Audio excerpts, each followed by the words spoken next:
சசி சாருக்கான கதையே இல்ல. ஆக்சுவலா நான் வேற ஒரு கேரக்டர் தான் நடிக்க வேண்டியது. ஆமா.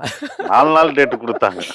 4 நாள் டேட் குடுக்க வந்தவன் அந்த வழி அனுப்ப வந்தோனே ஃபுல்லா எடுத்த மாரி தான் அப்படி ஆயிடுச்சு. நாங்க 40 ரிஹர்சல் பார்த்தோம். அவன் 40 தடவ கரெக்ட்டா பண்ணவன். ஒரே இதுல. சார் வந்து நின்னோனே ஓலம் படல நடு தண்டால அடிச்சான் சார. அடிச்சு அப்படி வரும். பதட்டத்துல டேய் பயப்படா நான் என்னடா பயமுறுத்தினேன். உங்கள பார்த்தாடா நான் பயப்படணும் கேரக்டர். நம்மளோட அழகான சாந்தமான ஸ்வீட்டான சாரோட ஃபேஸ வந்து ரக்கெட்டா மாத்திருக்கீங்களே. என்ன மாதிரி கேரக்டரா இருக்கும் நந்தன் படத்துல சசிகுமார் சார்? இந்த கதை வந்து சசி சாருக்கான கதையே இல்ல. இது வேற ஒருத்தர் பண்ண வேண்டிய இத தான் நான் பண்ணது. மறைக்காம சொல்றேன் சார், தப்பா எடுத்துக்காதீங்க. ஆமா. அதுக்கப்புறம் ஒரு சில நீங்க சினிமாவிலலாம் நம்ம நெனைப்போம் நடக்கிறதுலாம் அவ்வளோ சாத்தியம் இல்ல அப்படிங்கிறப்போ, ஆனா அந்த கதைய நான் சார்ட்ட சொன்னேன். இத்தனைக்கும் ஃபோன்ல தான் சொன்னேன். ரொம்ப பிடிச்சிருந்துச்சு. அதுக்கப்புறம் யாருக்கு பிளான் பண்ணியிருக்க அப்படின்னாரு. நான் இப்போ ஒரு ஹீரோவ சொன்னேன். சூப்பர் அப்படின்னு சொல்லிட்டு அந்த ஹீரோவுக்கு அவரே ஃபோன் பண்ணாரு. ஒரு கதை கேட்டேன். பிரமாதமான கதைடா, நீ பண்ணு. அப்படின்னு நான் யாருக்கு சொன்னோ அவருக்கு சொல்லிட்டேன்.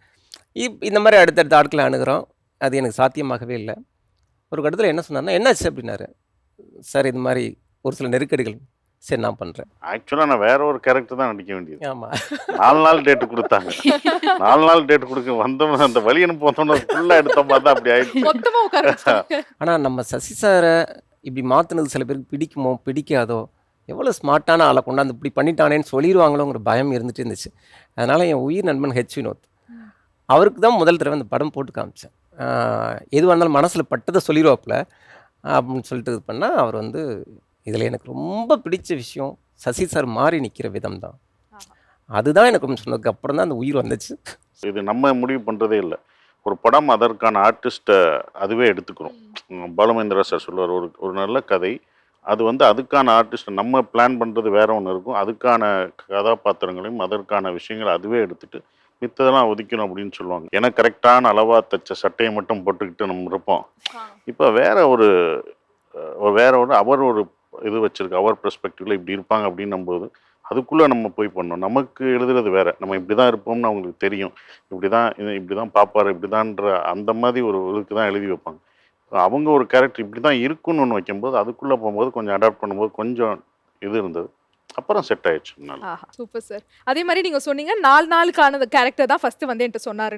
எனக்கு என்ன தெரியுமா தோணுது, அந்த 4 நாள் கேரக்டர் சமுத்திரக்கனி சாரோட கேரக்டரா இருக்குமோ, அதுக்காக நீங்க போய் நீங்க அப்படியே இன்னொரு கேரக்டர்ல வந்து சமுத்திரக்கனி சாரோட கரெக்டா சொல்லிட்டு அதுதான் உண்மை. அதுதான் ரொம்ப பிரில்லியன்ட் சொன்னாரு. 3 லெஜெண்டரி டைரக்டர்ஸ் எந்த டைரக்டரோட ஒர்க் பண்ணும்போது நீங்க ஆல்ரெடி ஒர்க் பண்ணிருக்கீங்க, பட் இந்த படத்துல கேரக்டரே டோட்டலா டிஃப்ரெண்டா இருக்கு. சொன்ன மாதிரி ரொம்ப வந்து அந்த ரக்கெட்டான லுக்ல இருக்கார்ல, யார்கிட்ட வந்து ஒர்க் பண்ணும்போது கொஞ்சம் உங்களுக்கு ஏத்த மாதிரி அதை அடாப்ட் பண்ணணுமேன்னு சொல்லிட்டு கொஞ்சம் வந்து நர்வஸா இருந்தீங்க? அவங்கள்ட்ட வந்து இதுதான் சார் என்னோட இமேஜினேஷன், இதுக்குள்ள வரணும்னு யார்கிட்ட சொல்ல கொஞ்சம் தயக்கப்பட்டீங்க? பாலாஜி சக்திவேல் சாரா? இல்ல சசிகுமார் சார், சமுத்திரக்கனி சார் 2 பேருமே நல்ல அண்ணங்க எனக்கு. ஆமா. அதனால நான் ஏதாச்சும் தயங்கினேன்னா, இங்கே வா உனக்கு என்ன பிரச்சனை, இப்படி கூப்பிட்டு பேசுகிற ஆட்கள். அதனால அவங்க 2 பேரையும் நான் எதுவுமே இது பண்ணுறதில்ல. ஆனால் பாலாஜி சக்திவேல் சாரோட படங்களை பார்த்து தான் நம்ம சினிமாவுக்கே வந்திருக்கோம். ஆமா. அதாவது முகமா உடம்பா எனக்கு அவர் தான் வேணும்னு உறுதியாக நின்றுட்டோம். ஆனால் அவர்கிட்ட போயிட்டு நம்ம ஒரு விஷயத்த கன்வே பண்ணுறப்போ அவர் ஒன்று பண்ணி காட்டுவார்ல, சரி இதை விட இன்னும் கொஞ்சம் பெட்டராக போகலாம் சார் அப்படிங்கிறத நான் எப்படி சொல்கிறது? நடிச்சு காட்ட முடியாது. அப்பேற்பட்ட ஆளுக்கு முன்னால் நான் நடிச்சு காட்ட முடியாது. இன்னும் கொஞ்சம் தேவைன்னா என்ன தேவை அப்படின்ட்டாருன்னா போச்சு. அப்போது அந்த தடுமாற்றம் எனக்கு நிறைய இருந்துச்சு. ஒரு 2-3 நாள் அவர் என்ன பண்ணுறாரோ ஓகேங்கிற மாதிரி தான் நான் அட்ஜஸ்ட் பண்ணி தான் போவேன். அப்படி சொன்னாலும் கூட சசி சார் ரூட்டில் சொல்லுவேன், சார் இதை கொஞ்சம் நீங்களே சொல்லுங்கள் அப்படிங்கிற மாதிரி சொல்லி பண்ணும். அப்படி தான் போயிட்டு இருந்தேன். அதுக்கப்புறம் பார்த்தா அவர் செம்ம ஃப்ரெண்ட்லி. 2 அண்ணங்களை மிஞ்சிற அளவுக்கு அவர் செம்ம ஃப்ரெண்ட்லி. பாப்பா அப்படிங்கிற அளவுக்கு தோல் மேலே கைப்புற ஒரு ஆள். அதுக்கப்புறம் செம்ம ஜாலி ஆயிடுச்சு. அந்த தயக்கமே ஒரு 2-3 நாள் தான் எனக்கு இருந்துச்சு. அவர் வந்து அவரை மாதிரி ஒரு குஷியான ஒரு ஆளை பார்க்கவே முடியாது. அதே மாதிரி பாலாஜி சார்ட்ட நீங்க வந்து கத்துக்கிட்ட ஒரு விஷயம்னா எந்த விஷயம் சொல்வீங்க? பொறுமையா, எவ்வளவு பெரிய நெருக்கடி வந்தாலும் பொறுமையா இன்முகத்தோட கடந்து. அதே மாதிரி சசி சார் சொன்ன மாதிரி ஒரு ரக்கெட்டான ரோல், எந்த ஒரு விஷயம் பயங்கர சேலஞ்சிங்கா இருந்துச்சு சார். என்னப்பா என்கிட்ட இப்படி வந்து பாடா படுத்துறியேப்பா என்ன அப்படின்னு வந்து ஃபீல் பண்ண வைக்கிற மாதிரி உங்களை என்ன ரோல் வந்து படத்துல பண்ண வச்சாரு? ஐயோ முடியல, தெரியாம ஒத்துக்கிட்டோமோ அப்படின்னு எந்த சீன் சார்? இது எல்லாம் உண்மை. இப்ப நீங்க சொல்றதெல்லாம் உண்மை. நான் சொல்லுவாரன்னு எனக்கு தெரியல. தெரியாம ஒத்துக்கிட்டோம்ல, தெரிஞ்சுதான் ஒத்துக்கிட்டோம். ஒரு சீன் எடுக்கும்போது ரொம்ப இதாக இருந்தது. அது கிளைமேக்ஸ்க்கு முந்தின ப்ரீ கிளைமேக்ஸ் சீன் வந்து அது ஒரு ஃபைட், ஒரு ஆக்ஷன் சீக்வன்ஸாக இருக்கும். அது ஒரு ஷாட்டாக இருக்கும்.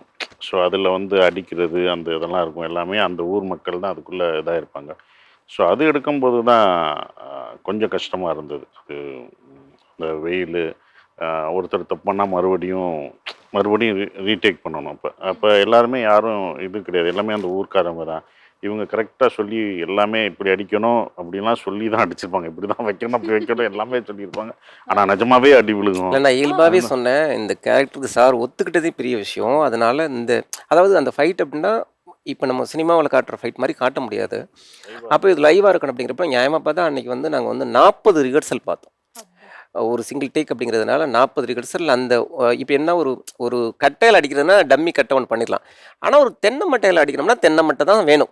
அப்படின்ட்டு நான் என்ன சொல்லிட்டேன்னா, நான் போய் சாரோட பொசிஷனில் நிற்பேன், நீ வந்து அடிக்கிறவன் என்னை அடிச்சு காட்டு. அதாவது இப்படி அடிக்கிறப்ப நடு தண்டு படக்கூடாது, ஓலைகள் படணும். அந்த அடி அவ்வளவு ஃபோர்ஸாகவும் விழணும்.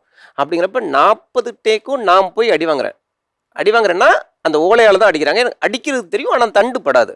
இவ்வளோ ரிஹர்சல் பார்த்து போயிட்டு நிப்பாட்டுறப்போ அவன் 40 தடவை கரெக்டா பண்ணவன் சார் வந்து நின்னோடனே ஓலை படல நடு தண்டால அடிச்சான் சார். அடிச்சு அப்படி வரும் பதட்டத்தை, டே பயப்படா, நான் என்னடா பயமுறுத்தினேன், உங்களை பார்த்தாண்டா நான் பயப்படணும், கதைப்படி நான் தான் உங்களை பார்த்து பயப்படணும் அடிச்சாருன்னா. உண்மையாவே நான் இங்கே அதாவது இங்கே இருந்து அடி வாங்கிட்டு வரேன், கேமரா ஃபாலோ, சிங்கிள் ஷாட் வேற. இப்படி அவன் அடிச்ச உடனே நான் மானிட்டரை விட்டு எந்திரிச்சு போயிட்டேன். கட் கூட சொல்ல, நான் பாட்டு போயிட்டேன். எனக்கு என்னன்னா கொன்னுட்டான் பாவி அப்படின்னு சொல்லி, ஏன்னா யாருமே சகிச்சுக்க மாட்டாங்க. வேற ஒருத்தங்களா இருந்தா என்ன வேணாலும் நடந்து முடிச்சுங்களேன். சார் முடிச்சுட்டு வர்றாரு, ஓகேங்க அப்படிங்கிறாரு. எனக்கு கண்ணு கலங்கிடுச்சு எனக்கு உண்மையாவே. ஏன்னா அதோட வலி எனக்கு தெரியும். இது ரிஹர்சல் பார்க்குறப்ப 2 வாட்டி பட்டப்போ எனக்கு தெரியும் உயிர் போயிடும், அந்த மாதிரி வலி. ரொம்ப சாரி சார் அப்படின்னு சொன்னப்போ, இல்லை கரெக்டாக வந்திருக்கான்னு பாருங்க, ஏன்னா நான் இதே சூட்டோட போயிட்டு இந்த டேக் போயிடுறேன் அப்படின்னாரு. அப்போதான் ரொம்ப நொந்துட்டேன். ஊர் மக்களுமே பார்த்துக்கிட்டு இருப்பாங்க, கூட்டத்தில் இருப்பாங்கல்ல, எங்கப்பா ஹீரோவை காணா அப்படின்னு பேசிக்கிறாங்க. ஹீரோவை காணாமப்பா, என்ன பண்ணல. சாரை பார்த்தோன்னே சர்னே கண்டுபிடிக்கல அவங்க. யாரோ ஒருத்தர் வந்திருக்காருப்பா, இன்னும் வரலையாப்பா, ஹீரோ வரலையாப்பா அப்படிலாம் பேசிக்கிட்டு இருப்பாங்க. அந்த கேரக்டர் சாரை பார்க்கும்போது கண்டே பிடிக்க முடியல. அந்த லுக்கு, அந்த வயசானவங்க இருப்பாங்களே, ஏஜ்டு பெர்சன்ஸ், அவங்களாம் பேசிக்கிறாங்க, யாரோ வந்திருக்காருப்பா, இன்னும் இல்லை காணா, ஹீரோ வரல, அப்படிதான் பேசிக்கிட்டே இருப்பாங்க அங்கே இருக்கிறவங்களாம். ஃபுல்லாக டோட்டல் லுக்கை பார்த்தோம்னா கண்டுபிடிக்க முடியாது. எஸ்ஆரோட இதுவரையே லுக் இருக்கும்ல, அந்த லுக்லேயே தெரியாது யாரோ ஒரு புதுசாக ஒரு புதுமுகம் வந்திருப்பாங்களே, புதுமுகம் மாதிரியே தான் இருக்கும். இன்னொரு இடத்துல அடிச்சு இழுத்துட்டு வருவாங்க. பொதுமக்கள் நடிக்கணும் முடிவு பண்ணியாச்சு, ஏன்னா அந்த முகங்கள் தான் தேவைன்னு சொல்லி சசி சார் கெட்டப்ப டோட்டலாக மாறி நிற்கிறாரு. அந்த மக்கள்கிட்ட தெளிவாக கிளாஸ் எடுத்துட்டு வரப்பவே அந்த தெருவிலேருந்து வந்த இன்னொரு அம்மா இப்படி அடிச்சுட்டு வந்தப்போ அது கேமரா தாண்டி போய் குறுக்கால, என்ன அந்த பிள்ளைய போட்டு இப்படி அடிச்சிட்டு இருக்கீங்க அப்படின்னு கேமராமேன் இடிச்சு விட்டு, சசி சார் நினைச்சு கூட காப்பாத்தல, யாரோ ஒரு மனுஷனை போட்டு இத்தனை பேர் அடிக்கிறதா அப்படி இடிச்சு நிக்குது. சாருக்கு இது தெரியல, சார் இதை போயிட்டு தாண்டி இந்த இடத்துல விழணும்னா விழுந்துட்டாரு. அது வந்து யாருமே யோசிக்கவே தயங்குவாங்க, இப்படிலாம் விழலாமான்னு சொல்லி அந்த இடத்துல விழுந்துட்டு டேக் ஓகே சார் இப்படி பாக்குறாரு, எங்க கேமராவே இங்கிட்டு கிடக்கு, எங்க ஓகே அப்படின்னு சார் சாரி சார் அப்படின்னு நான் வந்து என்ன சொல்றேன்னா, இதில் எடுக்கவே வேணாம், ஏன்னா இவ மறுபடியும் இப்படி நடந்த கஷ்டம் சார், பரவாயில்ல இதே முன்னோட போயிடலாம் சார். அந்த அம்மா அப்படி தடுக்குதுன்னா அவ்வளவு லைவா இருக்குன்னு தானே அர்த்தம், வாங்க போயிடலாம் அப்படின்னு சொல்லி திரும்பி இப்போ என் கேமரா சொன்னேன், டே இதுதான் கடைசி வாய்ப்பு, வந்தா ஓகே, இல்லாட்டி விட்டுருவோம், ஒன்றும் பிரச்சனை இல்லை. ஏன்னா அது நீ படம் பார்க்குறப்ப தெரியும் அதோட இது. நான் இப்போ சிரிச்சுட்டு சொல்கிறேன், ஆனால் அன்றைக்கி அவ்வளோ துயரமாக இருந்துச்சு. சரி, நான் அதே மாதிரி அடி வாங்கிட்டு வந்து அதே ரொம்ப இதான ஒரு இடத்துல விழுவார். ஒரு பாத்ரூம் உள்ளர போயிட்டு விழுவார். பாத்ரூம்னா செட்டெல்லாம் போடலை, அது பொதுமக்கள் பயன்படுத்தின ஒரு பாத்ரூம். சார் வந்து அடுத்த டேக்கு ரெடியா அப்படிங்கிற மாதிரி நிற்கிறாரு. நம்பவே மாட்டேங்க, பேக்கப்ன்ட்டேன் நான். இதெல்லாம் சொல்ல டேக்கு ஓகே எல்லாம் சொல்ல, ஏன்னா இந்த ஒரு ½ மணி இருந்துச்சு பேக்கப், இந்த துயரத்தினால தாங்க முடியல அப்படின்னு சொல்லிட்டு கிளம்பி போனோம்.